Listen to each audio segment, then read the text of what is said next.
recording a podcast with my friends, having some fun, sitting on a leg bench.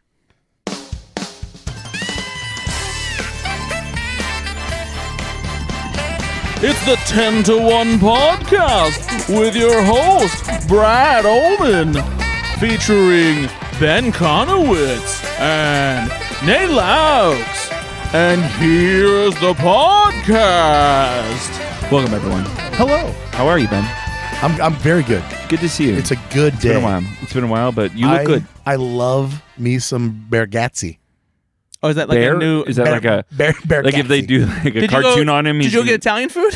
Hey, you know what? I like me some Bargatze. We went to Bargatze's and got a nice pizza pie. Yeah. Our waiter's name was Nate. Yep, that's right. Nate Bargatze hosted Saturday Night Live. This is the third episode of season 49, and they brought in a little stand-up comedian to host the show.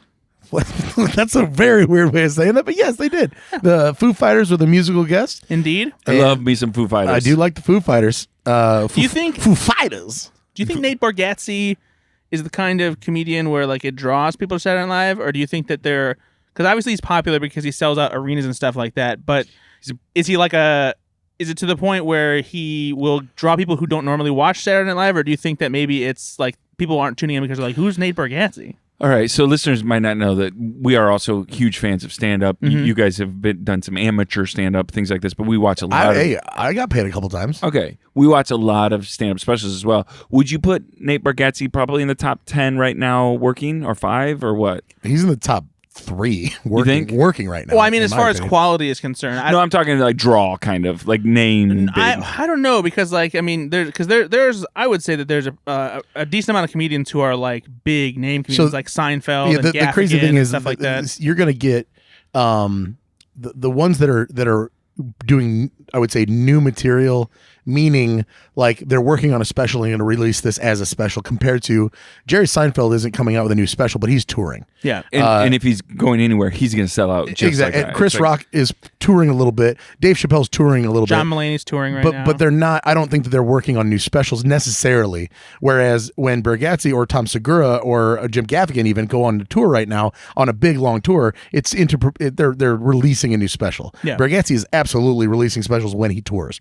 He just did Hello World, and now he's going to be doing another one. And so he is at the top right now. Him and Mulaney are probably neck and neck for like the most popular touring for special, stand-up comedians on the planet right now. Not in that legend status yet Not of yet. the Gaffigan and the Seinfeld. And No, he just doesn't have a long enough career. Yeah, that's what I'm saying. But on his way. He is currently peaking right now. I mean, I would say that honestly, being on Saturday Night Live as a stand-up comedian selling out arenas, he's currently peaking. Yeah, let's say it doesn't get much bigger than this. Of the sub-50-year-old comedians that are still building careers, he's got to be in, top 3 maybe? Yeah, absolutely. And there are very few people who are like most famous for being stand-up comedians who get a chance to he does host no Saturday Night acting. Live. None. Like he doesn't have his own sitcom or anything like that. Yeah. And so that being said, it's rarefied air, because to be a stand-up and host SNL, typically you have a connection to SNL somehow. John Mulaney, right? Yeah, exactly. Huge one, right? Or Chris Rock, Yep. Eddie Murphy. Like, these are huge names that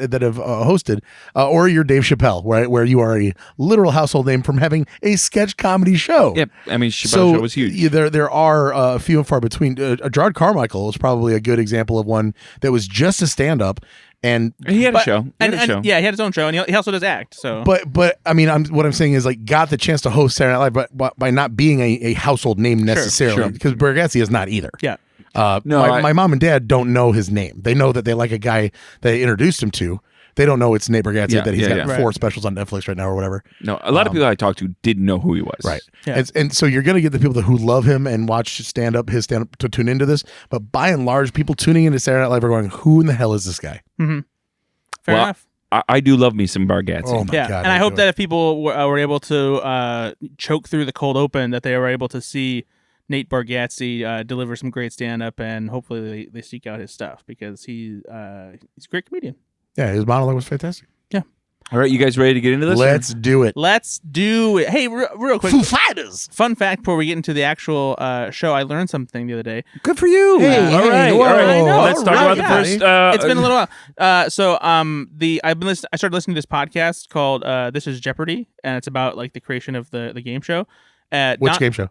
Wheel of Fortune, actually, sorry. oddly. Don Pardo, as we know, as the primary and most famous voiceover. Who you're doing an impression of. Right, for Saturday Night Live, who announces all the names and the host and the musical guest. He was the original announcer for the first iteration of Jeopardy back in the day. Found that out. Okay. So just wanted you guys to know. Was he doing both at the time or no? No, because Jeopardy happened before. Okay. I wasn't sure what the before Saturday timeline Night is. Live. Okay. Yeah. Alex Trebek. I'm willing to bet that there probably was some crossover, but he did Jeopardy first. Did he do Jeopardy for quite a while or no?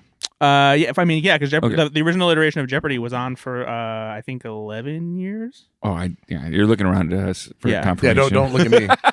I've never gotten. By the way, here's a fun fact about Ben. Never gotten a Jeopardy question correct. That's not true. Never. They've had movies categories, and I know you've gotten. Nope, at least never, one of not those once. correct. Because I never phrase it in the form of a question. Forrest Gump. Who is Forrest Gump? All right. We can cut all this. Moving on. We'll always cut the not funny stuff. I'm not in this podcast much, am I? All right, moving on. Biden Halloween cold open. President Joe Biden, played by Mikey Day, delivers a Halloween message with the assistance of Mike Johnson, played by Michael Longfellow, his adult black son, played by Devin Walker, and the ghost of Halloween past, played by Christopher Walken. I am just so tired of cold opens ruining the rest of the show, and like people, if you watch this cold open, you would not want to watch the rest of the show because it was so bad. Yeah, it's like this was so bad. It's like if I showed up to a movie theater, like really excited to see a movie, and someone like lit a bag of dog shit right before I sat. It down. was so bad. Not all political cold open do we love, but some of them I get. This one was just bad. Like Yeah. it was not good. It was just awful. And so like I'm also curious. So this is the debut of Mikey Day as Joe Biden. Previously, it was done by James Austin Johnson, and he's been playing both Trump and Biden. So I wonder if they're preparing potentially for election season. Yeah. Thinking Trump's going to be around, so that way we'll have to figure out how to have him play both, Yeah. even though they have done that before.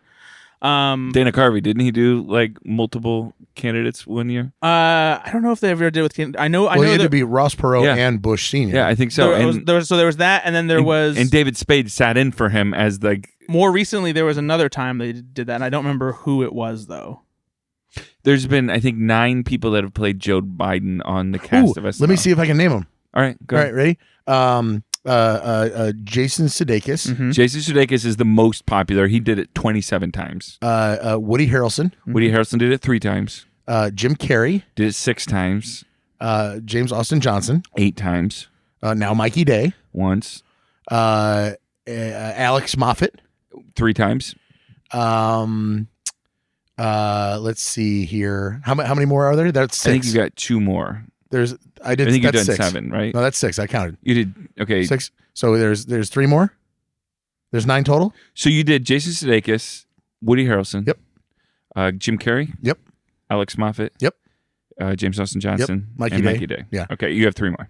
Oof, man, that's tough.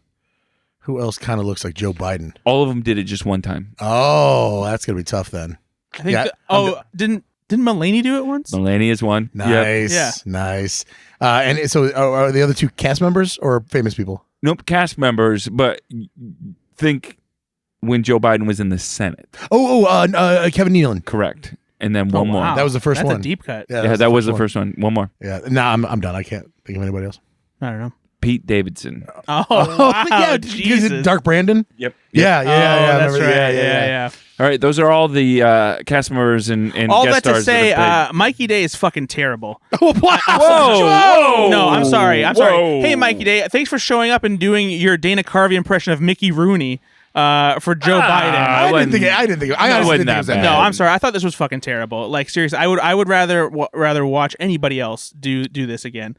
You know, Mikey Day's a regular listener of this podcast, and We're I sorry, just, Mikey. I won't. I am- You I know won't what? go We that are very kind to Mikey Day most of the time, and he can take a hit every now and then. Because yeah, We all can. We all his can. sketch was bad. I don't think he's very good at Biden. I don't want him to be the new permanent one. I don't like it.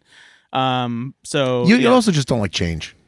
No, James I Austin use Johnson's dollar bills and debit cards. That's what James I'm Austin Johnson's Biden is better. Yeah, Of course. the only redeeming part of this sketch was the First 5 seconds of Christopher Walken, we're like, what? the Mike Johnson stuff I thought played pretty decently. But like I also felt it was like should have been part of an entirely different sketch. Like why not just focus on that if you're going to do something about it? And again, it's just taking headlines from the week and putting it into a sketch that doesn't really matter. It doesn't make sense. And Christopher Walken, man, I love Christopher Walken, but not even he could save this sketch, man. You know, like hearing him recite, Trick or Treats on my feet, like that's pretty funny. But it's just like I was so done with the sketch already. And the timing seemed a little off on some of that too. Is it just me, or did it feel like Christopher Walken was doing an impression of himself? A little bit. I mean, he's pretty elderly now. Yeah. He is. Still better than a lot of people reading cue cards on the show. Oh, for sure. But I don't know why he like Schmel. I don't know if it's an old man teeth thing or if he was doing a bit. Yeah, I couldn't tell. I couldn't tell either. Smell my feet. Yeah, Papa Pumpkin. That was I laughed at that. That was a decent line. All right, moving on. Stand-up monologue by Nate Bargatze. Hosting for the first time, renowned comedian and host of the weekly comedy podcast Nate Land, Nate Bargatze. He's not always on every episode either. Of Nate Land? Yeah. Because I went to seek out one time. I've listened to quite a few episodes, not regularly, but I've listened to probably 10 episodes. I went to seek out one recently because I was looking for something to reference in an article I wrote on Slashfilm about him hosting, and it was one that was about sports movies, and he was not in the episode. Yeah, because there's Dusty Slays on it and a couple other. Yeah, I'm sure he's touring. No, I know, but I was disappointed because I was like, oh, I want to hear Nate Bargatze. It's the only thing I want to hear in a Nate Land podcast is Nate Bargatze. Yeah.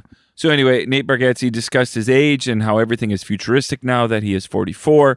He also shared memories of his father performing magic during his childhood in the 1980s, fighting orangutans, his deaf aunt, his mother mistakenly picking up his daughter from the wrong house, his father undergoing surgery, and his lack of interest in reading and general knowledge. This is a common thing that Nate Bargatze talks about, is being an idiot. He likes to kind of make fun of him not knowing stuff.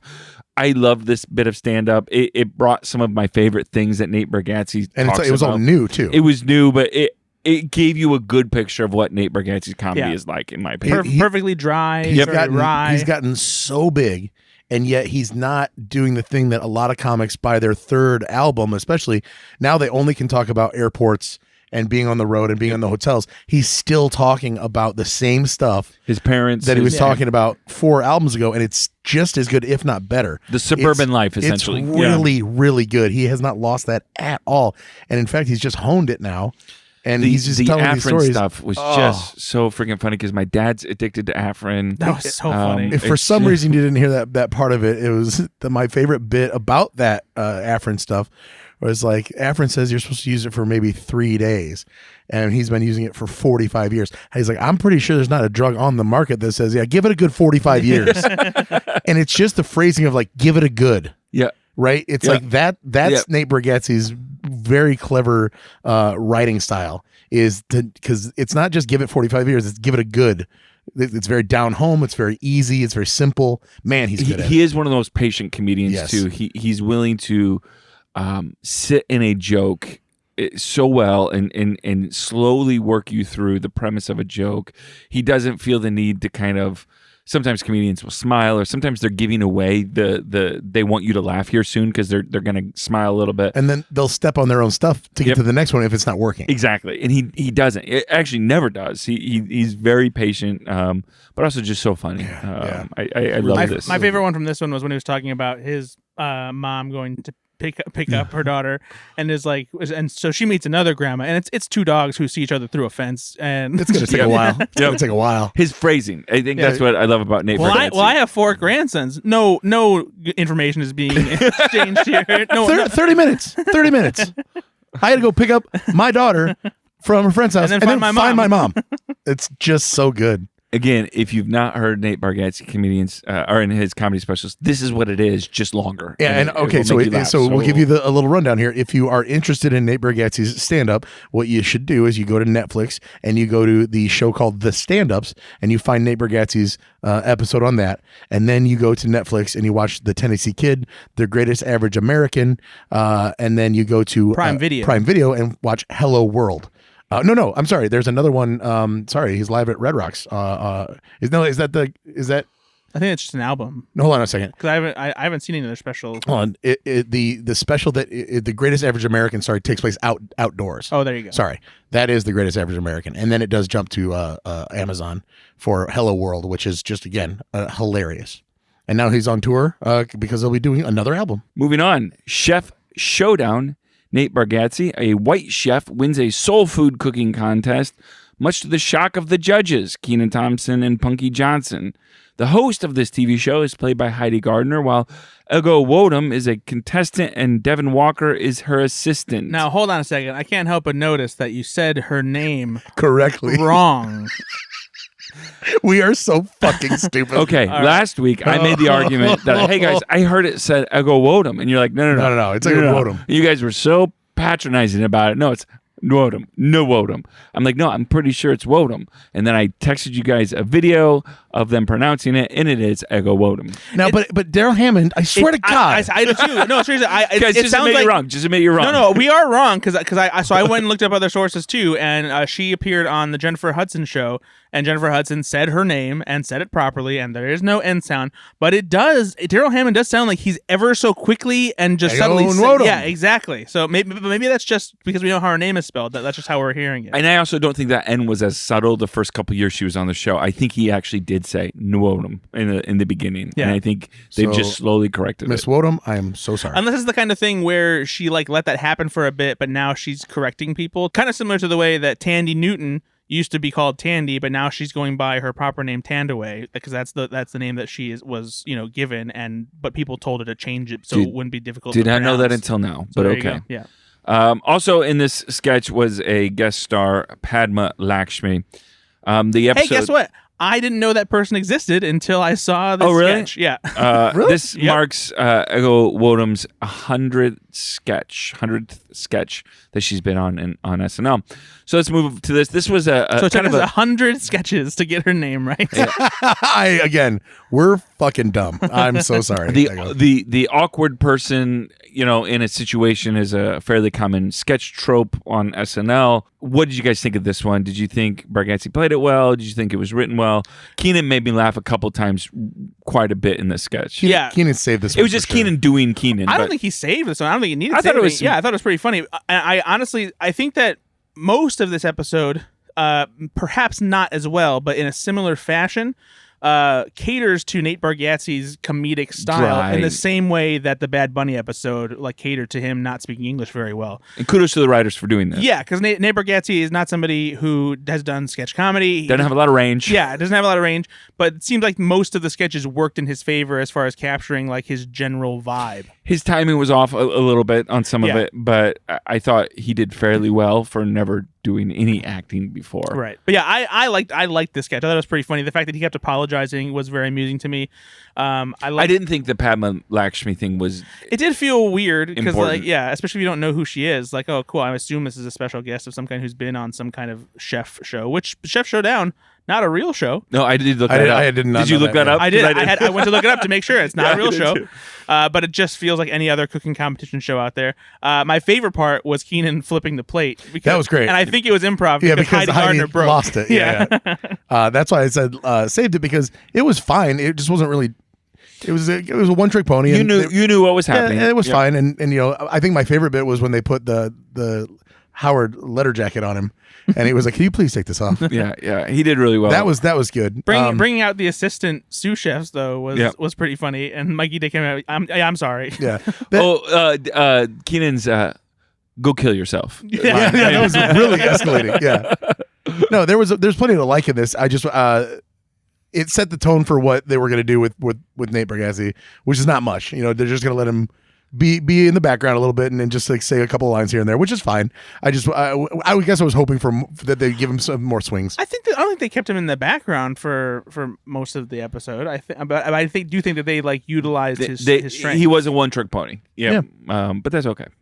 All right, moving on. Hallmark Horror. Two former classmates, played by Nate Bargatze and Chloe Fineman, reconnect in their hometown. Chloe Fineman, a woman, falls in love with Nate Bargatze, a man who wants to kill her. The group is joined by Punky Johnson, who plays Fineman's coworker, and Mikey Day, Fineman's fiance. This is a play off Hallmark Christmas movies, but it's like a Hallmark horror film. Mm-hmm. what did you guys think of this? I thought it was fine. I thought that there was a better sketch there somewhere. Yeah, this is a great like the idea, premise. and it feels like it was not executed nearly as well as it could have been. Yeah, that's kind of what I felt as well. They didn't. So maybe I'll be beating a dead horse here, but it didn't feel like they gave Nate Bargatze or anybody else really much to do except for like say the lines as written. Yeah. There's nothing here. Yeah, it seemed like it was a good nugget that just didn't get developed further enough. I feel like it could have used another pass at the script. There's also a really bad cut towards the end of the sketch. Did you guys notice this? No. Well, he had a knife. It's when so Chloe Fineman comes in and sees him, and he's holding like a severed hand or something in the shed, and it cuts to her reacting, and then it's like a jump cut because it's the same shot. But Pucky Johnson is suddenly opening the shed door behind her. There's no like insert in between or cut to a different thing. And so somebody fucked up there because it is a piss poor cut from like the I'll have to go back and rewatch the same it. shot to another one. Oh, yeah, I didn't notice. And granted, they could have fixed it because you guys didn't watch the live version. I did watch the live. Oh, I didn't watch the live one. I did sorry. watch it on Peacock though. I apologize. The full stream or by sketch by sketch? Full stream. Oh, okay, so you should. I think you would have seen it then. I saw it live last night. Oh, okay. So then you just missed it. I missed it, yeah. Yeah. Moving on, 1777, Washington's Dream with Nate Bargatze as George Washington and Kenan Thompson, Mikey Day. James Austin Johnson and Bowen Yang appear in this sketch as soldiers. George Washington talks about all the future things of America and talks about what's in store for the future to his soldiers. This felt, honestly, to me like a Nate Bargatze comedy, like a bit from him worked out in sketch form. I like this one a lot. Yeah, I think Did that kind of feel like I think a that's way- part of the reason why it works so well. Yeah, I felt like he could make these jokes in his sketch or in his comedy specials, and it would feel normal. Yeah, no, we're not going to do it that way. We're just going to do it. Yeah.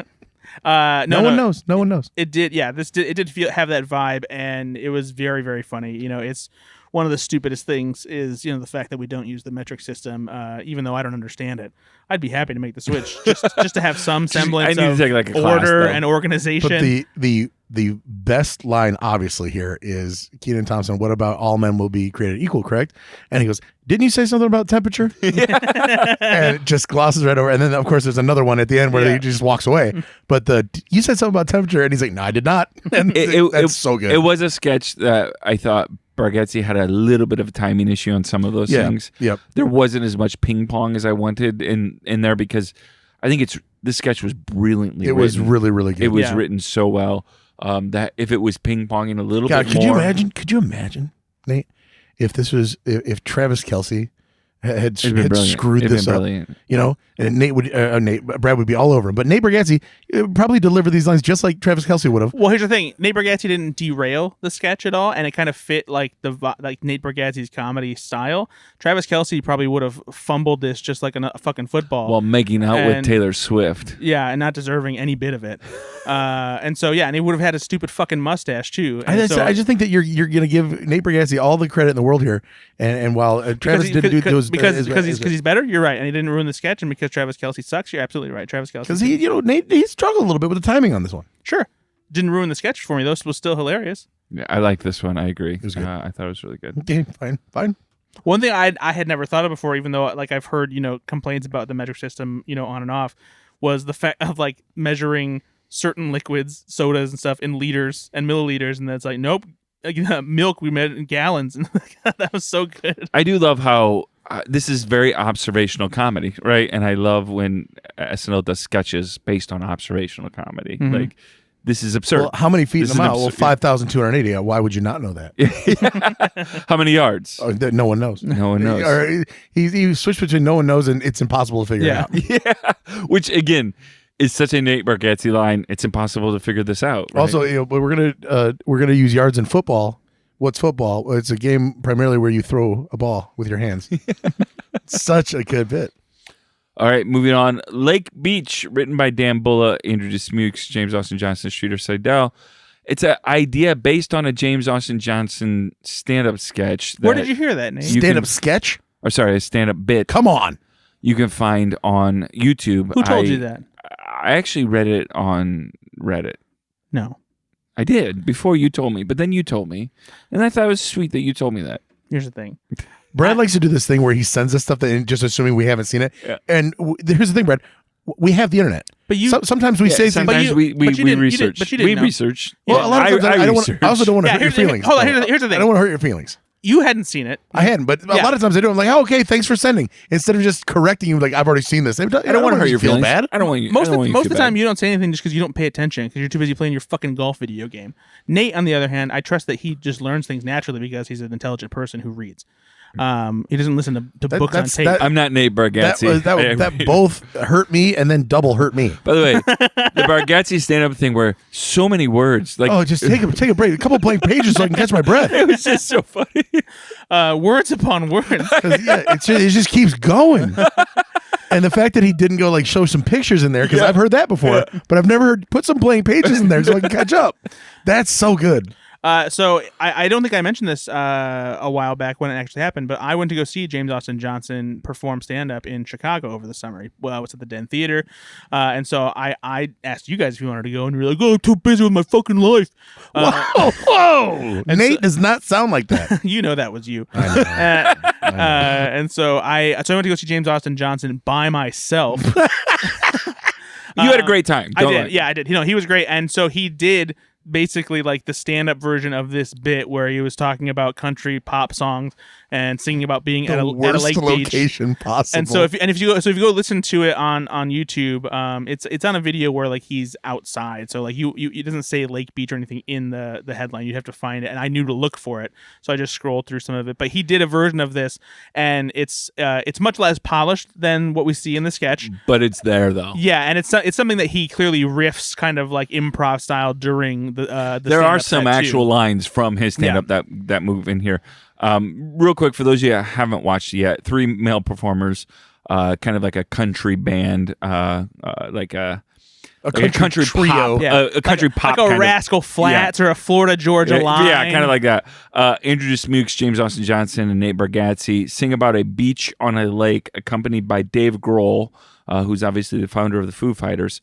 Other cast members include Devin Walker, Heidi Gardner, Michael Longfellow, Marcelo Hernandez, and Molly Carney, each playing different characters. I love this. We live in a lake town. There's a lot of small lakes, not only in our little city. On a lake beach. There's a lot of lakes right around us as well here in Northwest Indiana. And there were some bits in here that felt very real to me. Yeah, our lakes have tons of fucking leaves in them.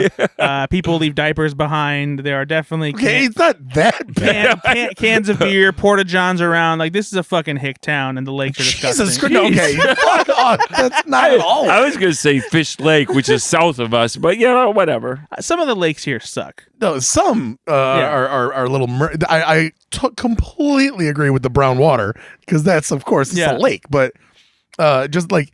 The leaves, you switch the leaves for seaweed for us, and it's the 100% Pine Lake. You get murky seaweed and mossy rocks that you cut your feet on. So good. Toads, stepping on toads at night. Sitting on a lake beach. Yep. This was so much fun. The song was really catchy. It felt like a country song. It felt like, an absurdist version of a, like you said, a Florida Georgia Line or whatever type of song that would be a summer hit. I also like that some of it wasn't really around being like rednecky. It was like 5 people I know, 45 I don't. So I also I think this was the one sketch too where if you watch Nate Bargatze, this is the one that he cut loose. Like he was having fun, he's smiling and dancing, and like it really felt like a lot more outgoing than you've ever seen him before. And maybe because he also got it being from kind of Tennessee and being a hillbilly. He's been on a lake beach, for sure. There's a man that's been on a lake beach for sure. Also, maybe the most accurate part, and you can tell that because there are I could see Nate Bargatze having a bit on a lake beach. Oh, for sure. Well. Yeah. But this is something that is absolutely a trait of Laporte, and that's Dave Grohl as the drunk yelling uncle who is mad at their nephew for not understanding the rules of cornhole. Oh, he's old enough to play. That is very much Ben Conowitz. Dave Grohl, come on. Dave Grohl was hilarious in this sketch too. I would love to see Dave Grohl host SNL. I would love to see Dave Grohl star in a proper comedy, at least as a supporting character, because he has great comedic timing. He's hilarious. Foo Fighters music videos have always been really funny. And so that Foo Fighters made a movie called Studio 666. It's a horror movie, and there's some a parody kind of, right? A little bit. Not really, honestly. They kind of are going for a straight up horror movie. But like no one is really that good of an actor in it. But Dave Grohl, when he does stuff like this, he's funny and he works. And so, like, I would like to see him just do a full-on comedy. No, that's why I think SNL, even just coming as a host for SNL, he would do well because and he's great in Tenacious D as the devil. He's so confident, which really helps in sketch comedy. So I like this sketch. You know who else is confident? A football player that I know that's confident in sketch comedy? Travis Kelce. Joe Montana. Yep. Peyton Manning. Oh, Peyton Manning. I would give him a hug. Yeah, okay. You know what? I know he's not playing football anymore, but can we get him to host again? Yeah. Yes. He's at the Manning cast. That's enough. I know. I would love to have him host again. All right. Moving on. Trick or Treat with Fran Drescher, SAG-AFTRA.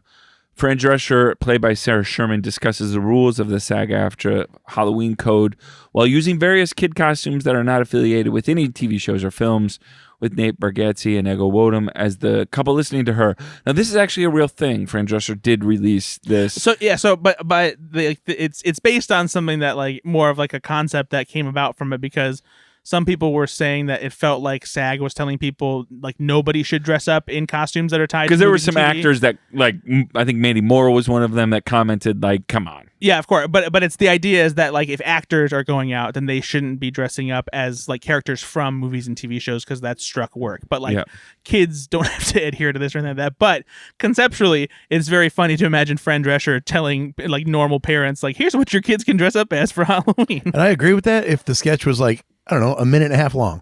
Yeah, it did. It's a 9-minute sketch. What are we doing? Well, it's not that long, but how long was it? The little kid that played Hoda Kotb came back 5 times. Very funny. She was so good. Very funny.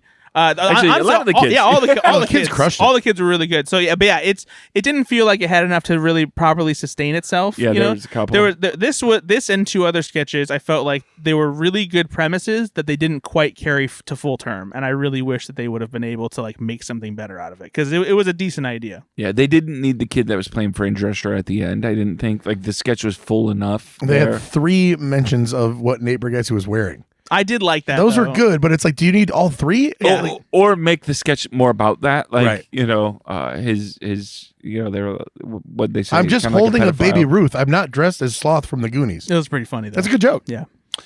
All right, moving on. Weekend Update with Colin Jost and Michael Che. Fran Drescher. Oh, sorry. All right. Oh my God! You just take a shit. Moving on. Weekend Update with Colin Jost and Michael Che. Weekend Update anchors Colin Jost and Michael Che tackle the week's biggest news, like the new Speaker of the House, Trump in court, and Mike Pence dropping out of the presidential race. Each week we kind of, Ben and I anyway, we try to judge where the barometer would be. It has not been all that high yet this season. This is the barometer rates based on the I think we should metrics. call it the Bradometer. It sounds more fun that way. I like barometer. What do you like, Ben? Barometer.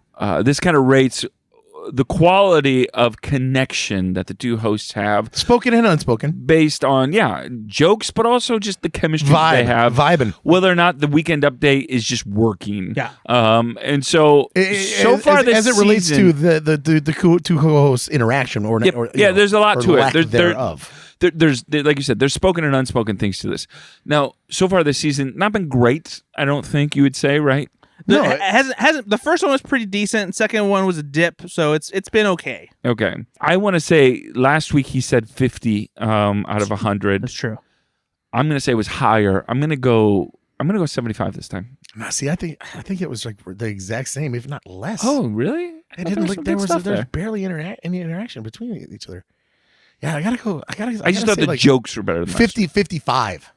Yeah, Ben's pretty close. I would probably say like a 60 because it was higher than last week. It was a little bit better. Still was not great. Just not enough connection between the two. Do you think they're fighting and feuding and just not liking each other? No, I honestly I think the past. Do you think Scarlett got between them? Now I just have a great image in my head. But no, I just think that these two iterations of Weekend Update didn't have the best punchlines. Like there was some good stuff here, but for me, the best part of Weekend Update this time was the special guest that stopped by the desk. So, was there any jokes in Weekend Update before we get to the Weekend Update bit that you guys particularly liked? I didn't think there was anything great, what was but the I didn't think there was... Mitch McConnell scene here watching a bank foreclose on a single mother. You know, we always love those. I love those. Any of the scene here pictures. But yeah. All right, let's move on to the bit then. Weekend Update bit. Colin Jost's agent, J.J. Gordon, on the actor strike.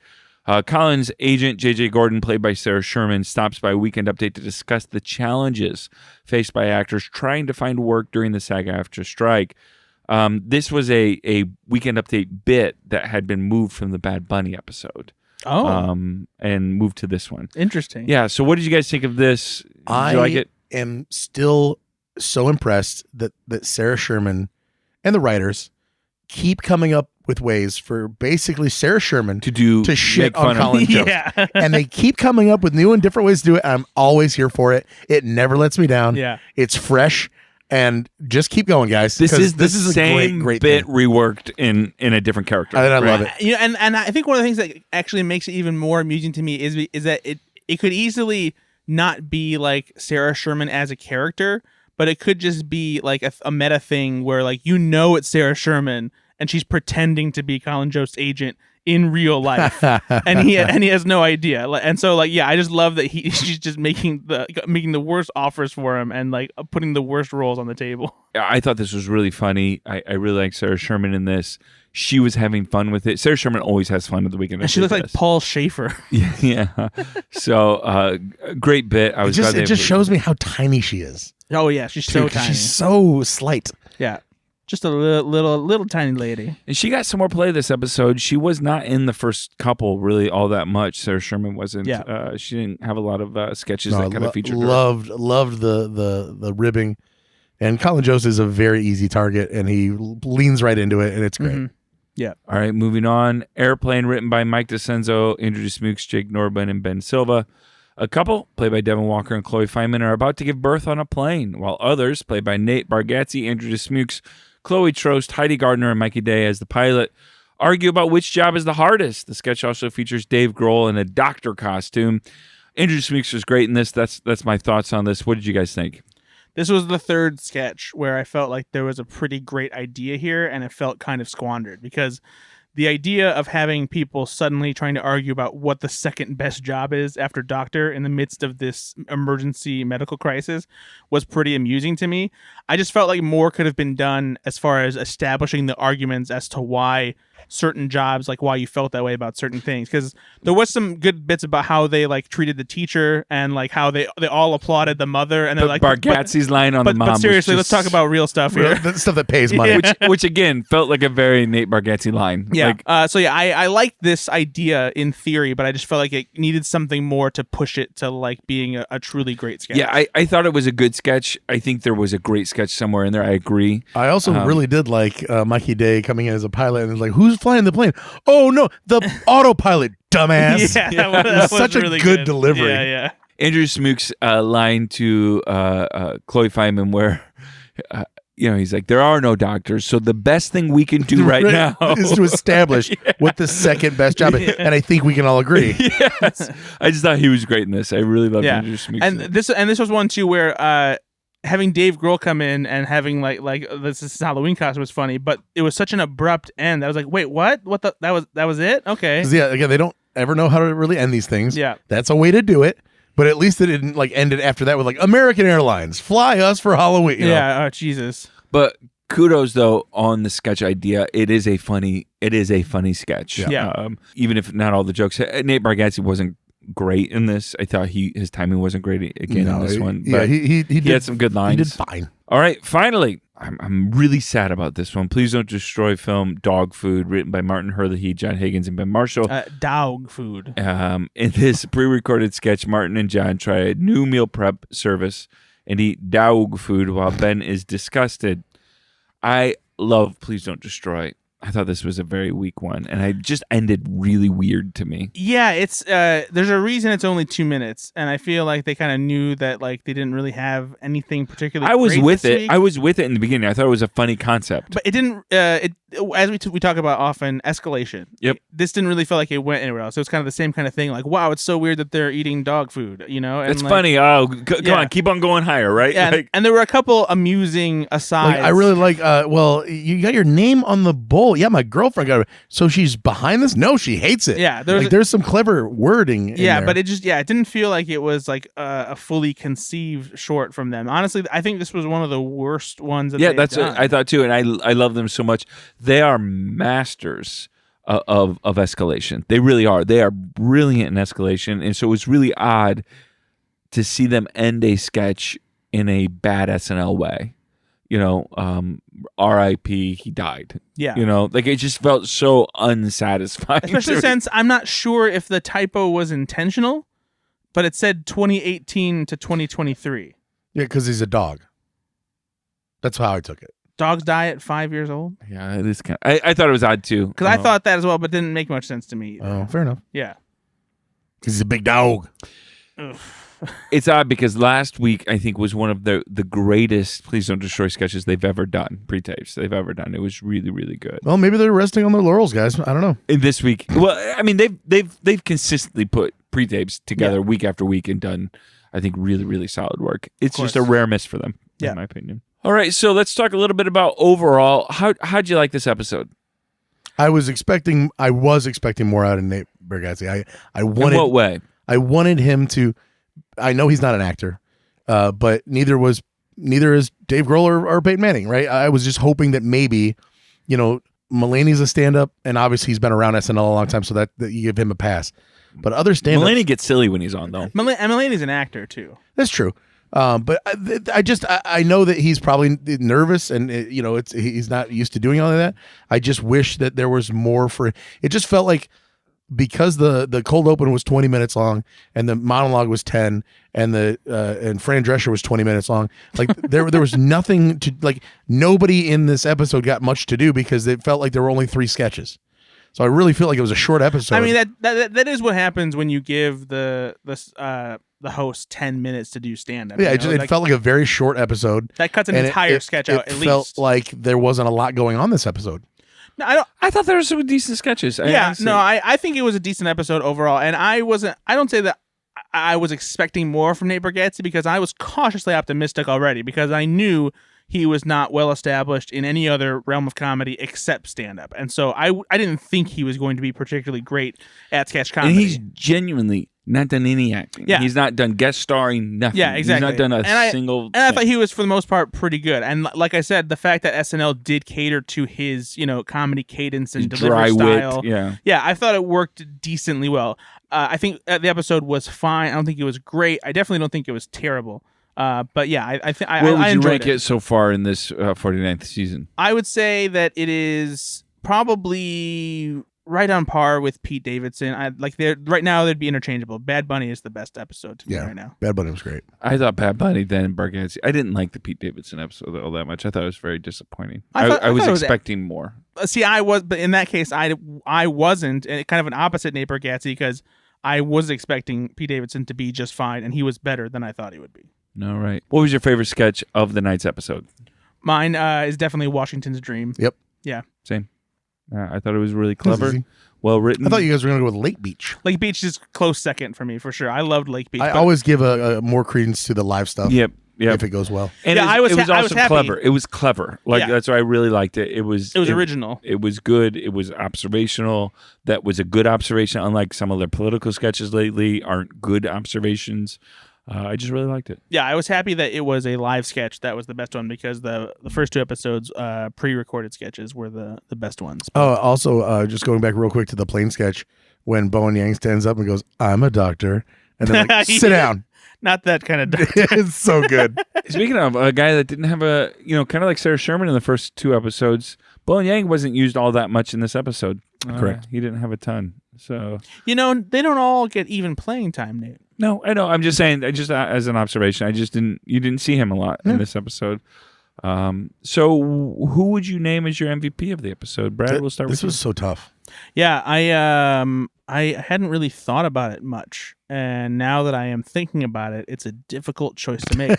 So I'm filling the time with words so that I can think of it. No, I think I'm only going to give it to Kenan Thompson, because single-handedly, when he pushed the plate off in the soul food thing, it made me laugh out loud hard. And actually, and on top of that, his stuff in Washington's Dream was good.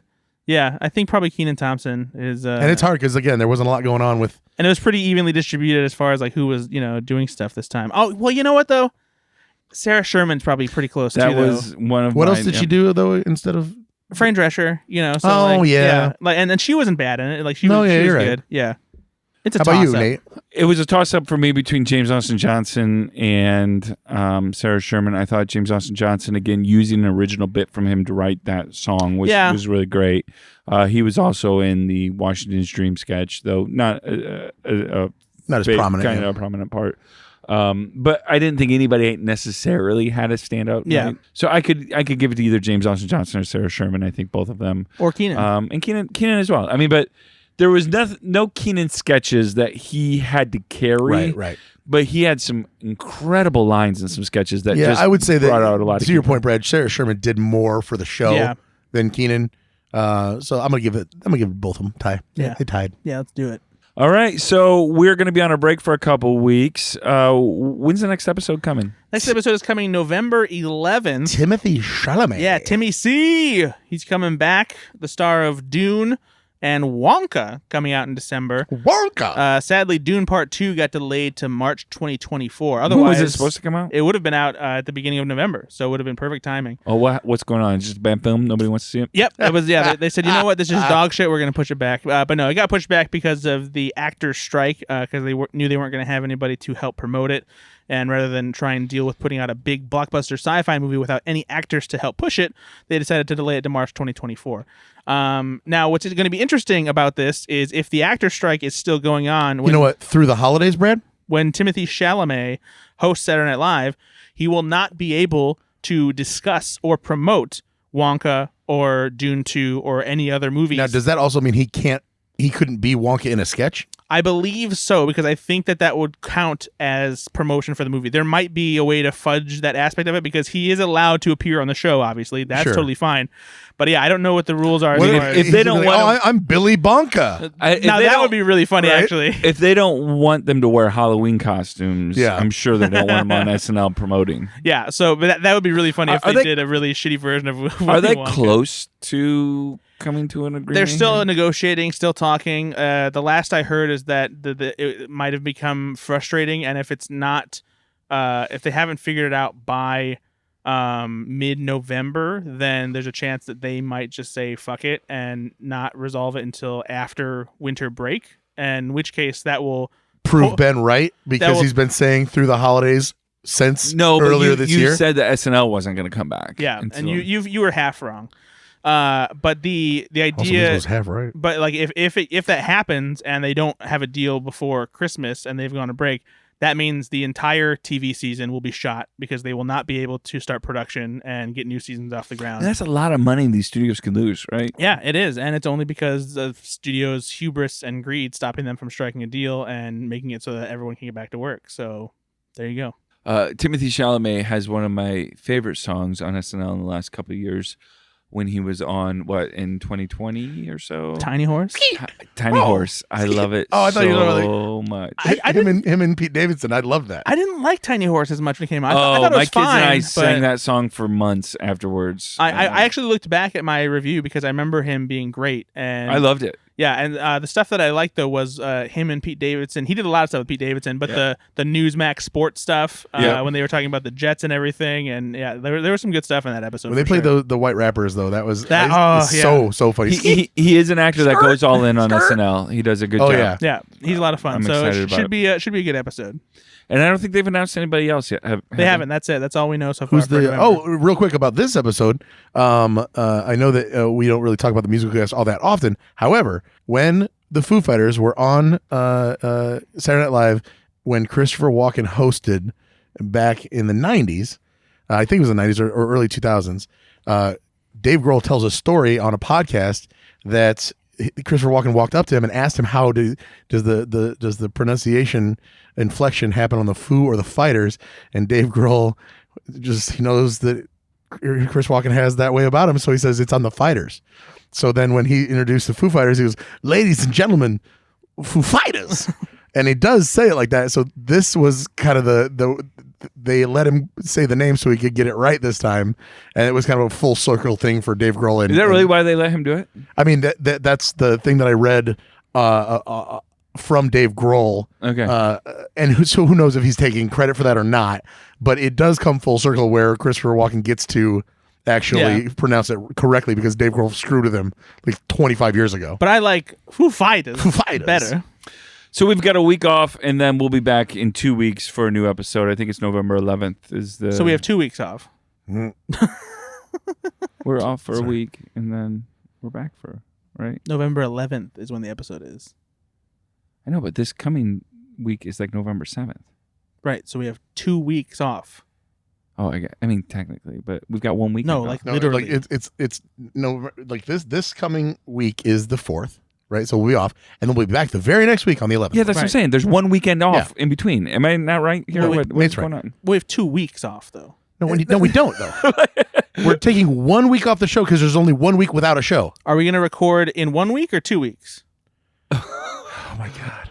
Thank you, Ben, for knowing what I'm talking about here. Oh, no, I know what you're talking about. It just sounds stupid as shit. We've got 1 week off. There's one weekend where an SNL Tell you episode what, doesn't come back in a week then and record the episode. No, because I'll be back in 2 weeks. Because we're going to be off that week. I won't. What? Yes, we are off next weekend. Not me. And then we're back the next weekend. I'm always working. Speaking of always working, where are you working at and where can people find you? Slashfilm.com is where I'm reviewing new episodes of Saturday Night Live. Check them out Sunday mornings if you want a further breakdown of the episode. It's hard to tell which one is more thorough. We'll be back in 4 weeks. So we have 3 weekends off in between. God, I hate you. But yeah, so check that out. Ethan at Ethan_Anderson on Twitter, or go over to Blue Sky. I don't know if I think it's just X now. And it's definitely not. It's definitely still Twitter, and no one gives a shit about anything else. Hey, Ben. Do you think that Colin Jost is going to take that porn star gig? You know, Jurassic Pork. Oh, Jurassic Pork. If he doesn't, I will. I'm in. All right. You can also find. That's my favorite line in Jurassic Pork. We're all on Instagram. On If the he won't Facebook. do it, I will. No, I'm in. Find us on the 10to1.com. We're all on there. Hey, we really appreciate you for listening to this podcast. Like and subscribe, please. Share this with your friends. Comment on the post. Send us a message. Who was your MVP? What was your Again, favorite a sketch? quick 5-star rating helps us out to share this podcast with other people and help us build the community around Saturday Night Live fans that like to review and recap episodes as well. So, hey, thanks so much for listening. We'll be back in 2 weeks. We're taking 1 week off, and then we'll be back. Foo Fighters. Be good to yourself. Be good to others. Bye.